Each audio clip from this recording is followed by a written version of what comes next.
नहीं नहीं नहीं, मैं तो नौकरी क्या है, मतलब नौकरी तो मैं अभी भी कर सकता हूँ। पढ़ाई लिखाई कहाँ तक की है? BTech aerospace engineering, masters in design visual communication, Bombay से इंजीनियरिंग। दोनों आईआईटी बॉम्बे से। पढ़ाई लिखाई करो, उसको पूरा पढ़ाई लिखाई करो, पूरे तक पहुंचो ना, फिजिक्स के एंड तक पहुंचो। इतना पढ़ाई लिखाई करने के बाद ही वो आइडिया आता है कि अब ये है क्या सच। जब आप क्वांटम जो साइंटिस्ट है जिनको नोबेल प्राइज मिला हुआ है उनका सच जानोगे और जो अध्यात्म का सच जानोगे वो एक है। क्या कहना चाहिए? इससे ज्यादा ज्ञान जानता हूँ, इससे पहली बाबा बना हूँ, फकीर हूँ बचपन का।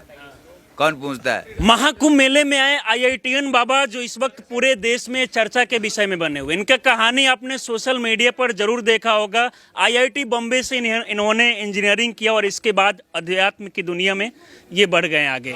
ये बताइए कि आप रहने वाले कहाँ के हैं? रहता तो मैं कहीं नहीं हूँ ना, बैग में ही रहता हूँ या अपने अंदर, यही दो बता रहे जगह। हैं कि पहले हरियाणा के रहने वाले। जन्म स्थान है ना वो। जन्म स्थल है।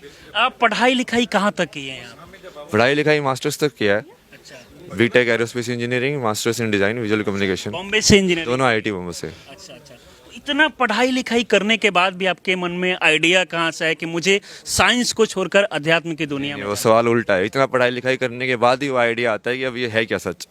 जब आप क्वांटम जो साइंटिस्ट है जिनको नोबेल प्राइज मिला हुआ है उनका सच जानोगे और जो अध्यात्म का सच जानोगे वो एक है। तो उसने भी तो वही किया ना, पढ़ाई लिखाई करके पहुंचा ना वो सत्य तक। तो पढ़ाई लिखाई करके तुम उसी सत्य तक पहुंच रहे हो। तो उल्टा है, ऐसा नहीं होता कि पढ़ाई लिखाई करने से तुम उससे दूर हो रहे हो, ज्यादा पढ़ाई लिखाई बल्कि तुम और गहराई में जाना है उसकी। मतलब ज्यादा पढ़ाई लिखाई करने के बाद और गहराई की ओर ले जाते हैं। हाँ। अच्छा।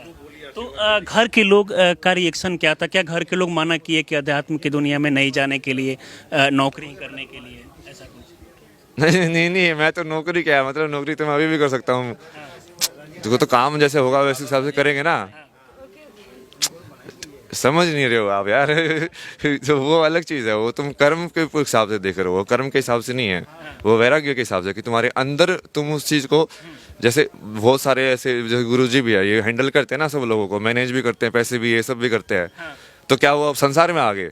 वो संसार में नहीं नहीं आए ना, बट वो कर रहे हैं ना, वो कर्म भी काम करना पड़ता है ना। है। तो मतलब आप खुद की स्वेच्छा से ही मतलब अध्यात्म की दुनिया में हैं? हाँ हाँ, मेरे को तो इसमें मतलब वो वही है, उसको खींच रहे वो चीज़। नहीं ना यार।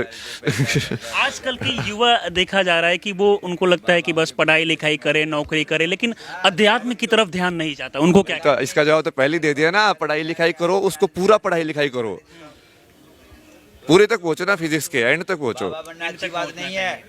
तो वही तो बोला आपको, इसका जवाब पहले भी दिया था, वही जवाब है इसका कि वो पढ़ाई लिखाई अध्यात्म को अलग अलग क्यों कर रहे हो? क्या अध्यात्म वाले हमारे में ज्ञान योग का मार्ग नहीं है जिसमें पढ़ाई लिखाई करनी होती है? ये बाबा नहीं है। वही वो सबसे ज्यादा ज्ञानी होते हैं, उनको सबसे ज्यादा तत्व ज्ञान होता है। एक लाइन है आपका वायरल हो रहा है, समय को लेकर भी कुछ चीजें आप बता रहे हैं। टाइम को लेकर। चल भाई, हाँ, वो टाइम को लेके वो काल चक्कर का ही है ना, वो एक्सप्लेन डायग्राम में कर सकते हैं ना उसको।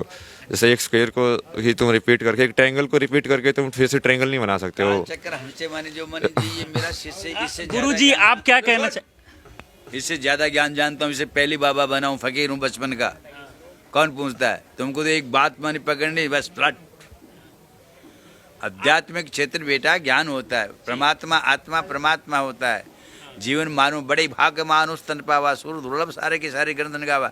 84 लाख योनियों में मानव जीवन है, और वो इसलिए मिलता है कि उसको सफल बनाया जाए और जन्मांतर की मृत्यु से मुक्त होया जाए, ये है। लेकिन आजकल के युवाओं का सोच जो है वो बिल्कुल अलग देखा जाता है। नहीं देखा जाता है, जिसमें आध्यात्मिक शक्ति है, आध्यात्मिक जीवन है, उनका वो संस्कार परमात्मा से, वो युवा हो चाहे जवान हो चाहे बूढ़ा हो, वो उधर ही जाएगा, उसको टालने वाला नहीं है कोई भी। जिसकी भाग्य विधाता ने लिख दिया, कौन बैठेगा? भाग्य से ज्यादा और माने जो समय से पहले कुछ नहीं मिलता किसी को, इसका भाग्य है। हाँ, जन्म जन्मांतर का संस्कार है, इसका एक जन्म का संस्कार है। इस कुंभ में एक से एक विद्वान है, एक से एक योगी है, एक से एक तपस्वी है कि नहीं है? क्या देखा आपने इस कुंभ के अंदर? आपने कितनी बाबा हैं यहाँ पर?